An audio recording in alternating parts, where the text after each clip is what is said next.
नमस्कार दोस्तों, मैं स्वागत करता हूं हमारे YouTube channel RS online education में। आज मैं लेकर आया हूं पिछली परीक्षाओं में पूछे गए रासायनिक विज्ञान के क्वेश्चन जो एसएससी या रेलवे या अन्य किसी भी सेंटर या स्टेट गवर्नमेंट की एग्ज़ाम में बहुत बार पूछे गए हैं।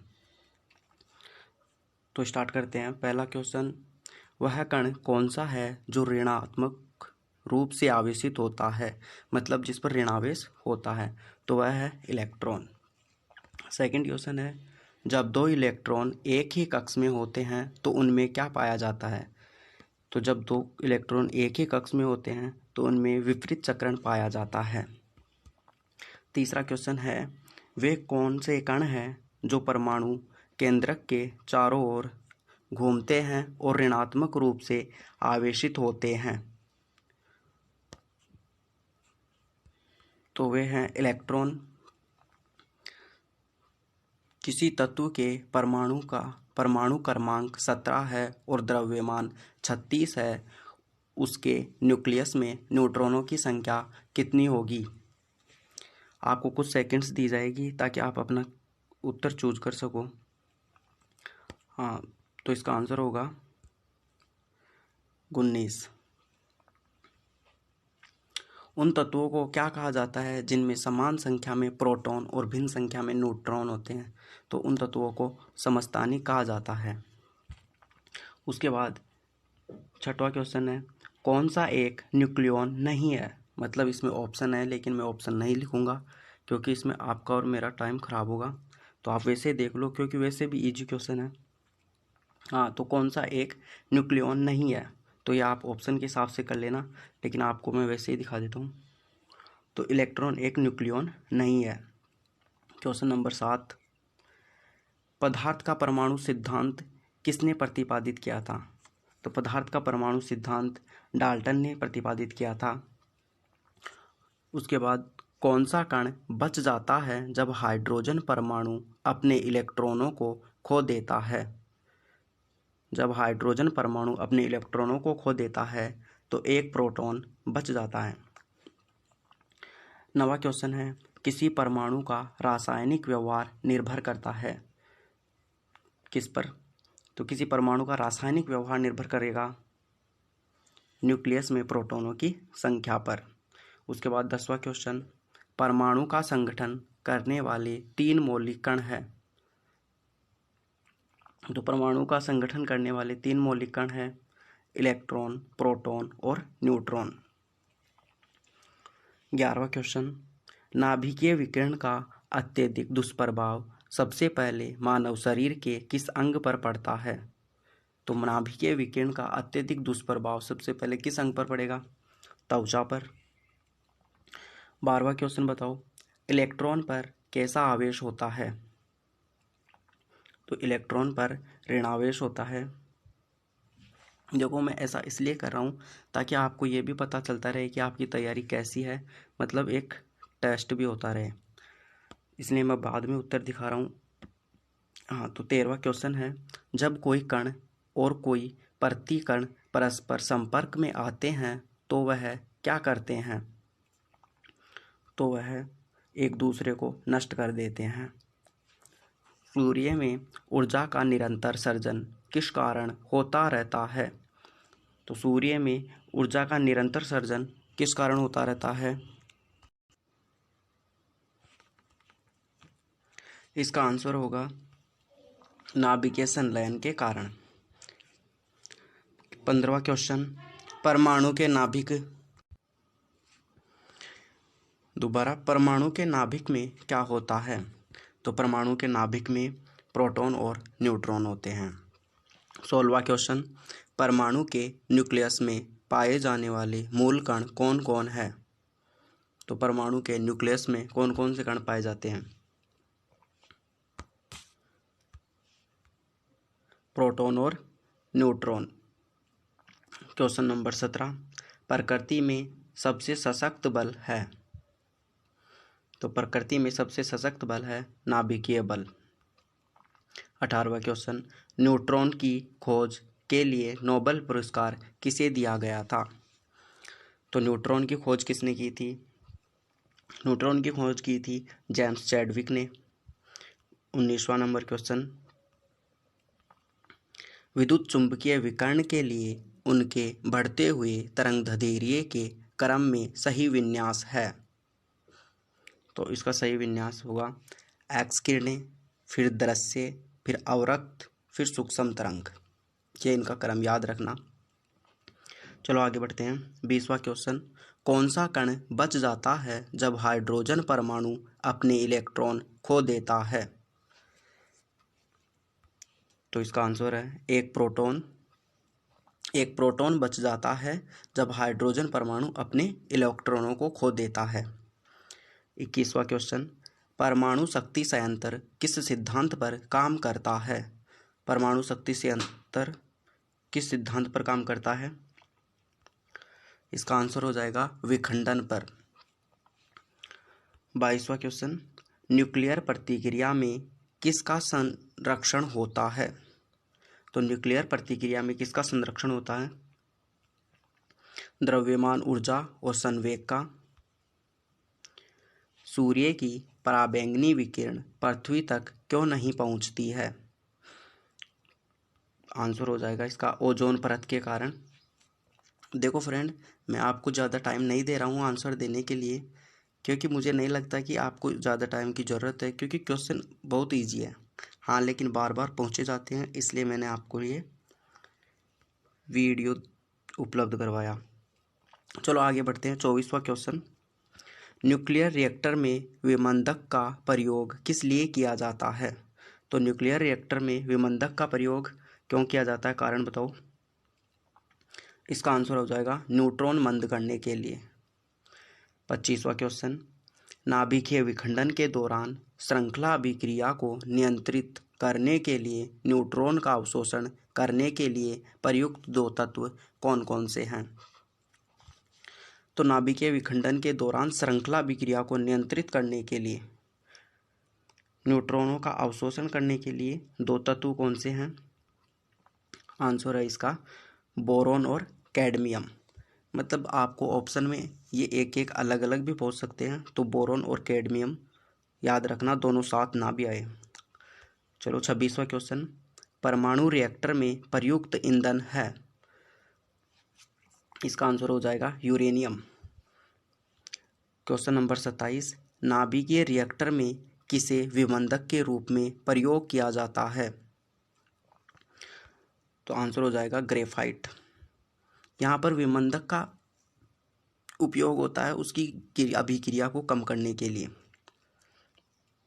28वां क्वेश्चन, जब लोहे में जंग लगता है तो उसका भार परिवर्तित होता है? तो जब लोहे में जंग लगता है तो उसका भार में क्या परिवर्तित होता है?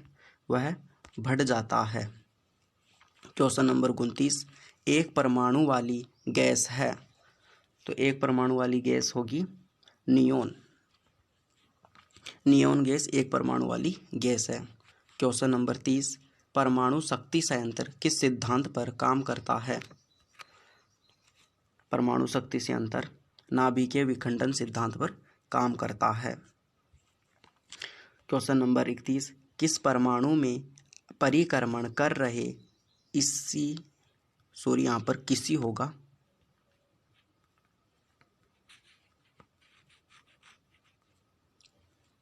गलत टाइप हो गया ये। हाँ, किसी इलेक्ट्रॉन की कुल ऊर्जा कभी भी नहीं हो सकती। क्या नहीं हो सकती? धनात्मक। क्वेश्चन नंबर 32, धातु में बाधित की जाने वाली कैथोड किरणें उत्सर्जित करती है? तो कैथोड किरणें उत्सर्जित करती है एक्स किरणें। क्वेश्चन नंबर 33, हाइड्रोजन बम किस सिद्धांत पर कार्य करता है? तो हाइड्रोजन बम नाभिकीय संलयन पर कार्य करता है। आप हाइड्रोजन बम के साथ साथ परमाणु बम किस सिद्धांत पर कार्य करता है, ये कमेंट बॉक्स में बताना। हाँ, तो अगला क्वेश्चन है, सर्वाधिक कठोर धातु कौन सी है? सर्वाधिक कठोर धातु टंगस्टन है।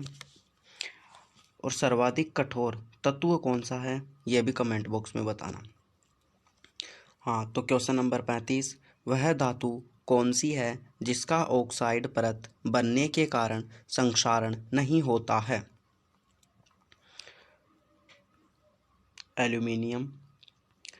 क्वेश्चन नंबर 36, पित्तल मिश्र धातु है। पित्तल किस से बनकर मिली है? हाँ, तो पित्तल मिश्र धातु है जस्ता और तांबे की। क्वेश्चन नंबर 37, स्लेग नाम किसे दिया गया है? तो इसका आंसर हो जाएगा गलित कैल्शियम सिलिकेट को स्लेग नाम दिया गया है। क्वेश्चन नंबर 38, तांबा किसके द्वारा शुद्ध होता है? तो तांबे का शुद्धिकरण विद्युत अपघटन द्वारा किया जाता है। क्वेश्चन नंबर 39, मैग्नेटाइट किसका अयस्क है? मैग्नेटाइट लोहे का अयस्क है। क्वेश्चन नंबर 40, स्टेनलेस स्टील में प्राय होता है। स्टेनलेस स्टील में क्रोमियम लगभग 14% होता है। क्वेश्चन नंबर 41, ठोस अवस्था में विद्युत धारा प्रवाहित करने वाला अधातु कौन सा है? मतलब ऐसा अधातु जो ठोस है और उसमें धारा का प्रवाह होता है।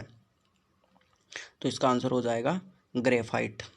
क्वेश्चन नंबर 42, धातुओं में कौन सा गुणधर्म सामान्यतः पाया जाता है? तो धातुओं में भंगुरता का, सॉरी ये क्वेश्चन गलत हो सकता है, शायद अधातु है यहाँ पे, एक बार इसे स्किप कर लेना। क्वेश्चन नंबर 43, तरल अवस्था में पाई जाने वाली अधातु है। तरल अवस्था में ब्रोमीन अधातु पाई जाती है। क्वेश्चन नंबर 44, बॉक्साइड किस खनिज का अयस्क है? तो बॉक्साइड एल्यूमिनियम का अयस्क है। क्वेश्चन नंबर 45, कौन सा धातु विद्युत का सर्वोत्तम चालक है? तो चांदी विद्युत का सर्वोत्तम चालक है। क्वेश्चन नंबर 46, कौन सा तत्व सर्वाधिक विद्युत ऋणात्मक है? तो फ्लोरीन सर्वाधिक विद्युत ऋणात्मक है। क्वेश्चन नंबर 47, किस धातु का विषाक्तता यकृत सिरोसिस पैदा करती है? तो इसका आंसर हो जाएगा कॉपर। कॉपर धातु की विषाक्तता यकृत सिरोसिस पैदा करती है। क्वेश्चन नंबर 48, किस में शून्य इलेक्ट्रॉन सजातीयता होती है? नियोन।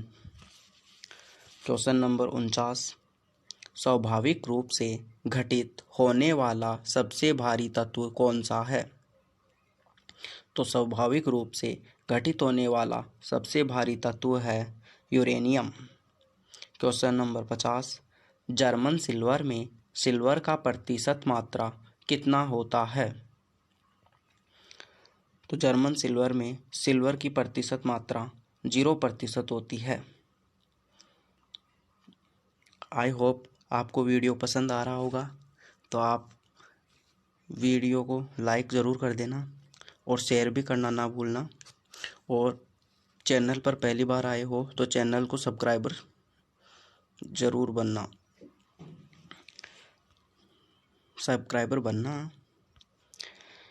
हाँ, तो क्वेश्चन नंबर 51, किस धातु में कॉपर सल्फेट विलयन से तांबे का निक्षेप हो जाता है?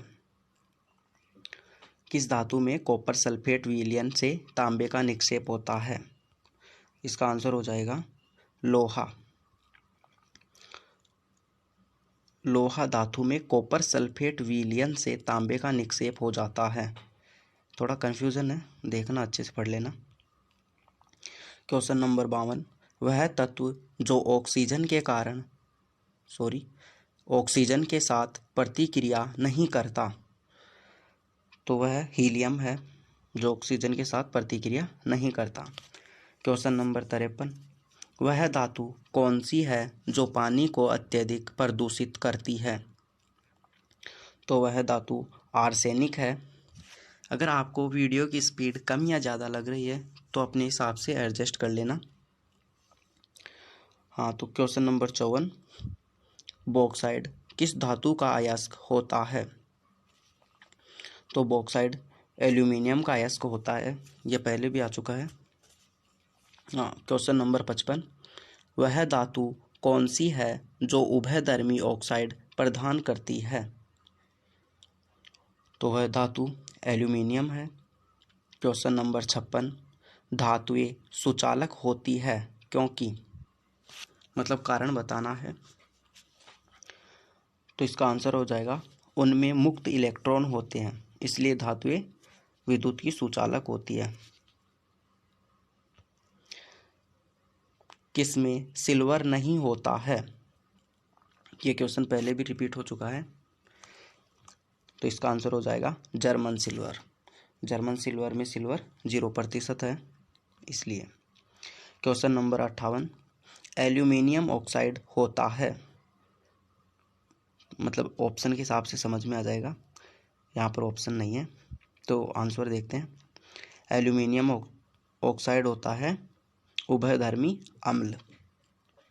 क्वेश्चन नंबर 59, कौन सा तत्व रेडियोधर्मी नहीं है?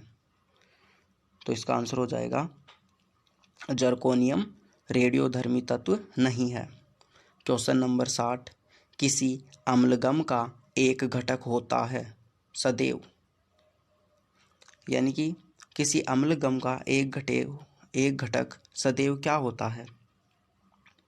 तो इसका आंसर हो जाएगा मरकरी।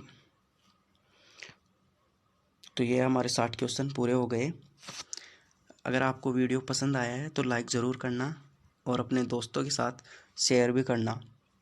और अब की बार मैं कोशिश करूँगा कि 60 नहीं, लगभग 100 क्वेश्चन तो आपको एक वीडियो में दूँ ही। तो ठीक है दोस्तों, धन्यवाद।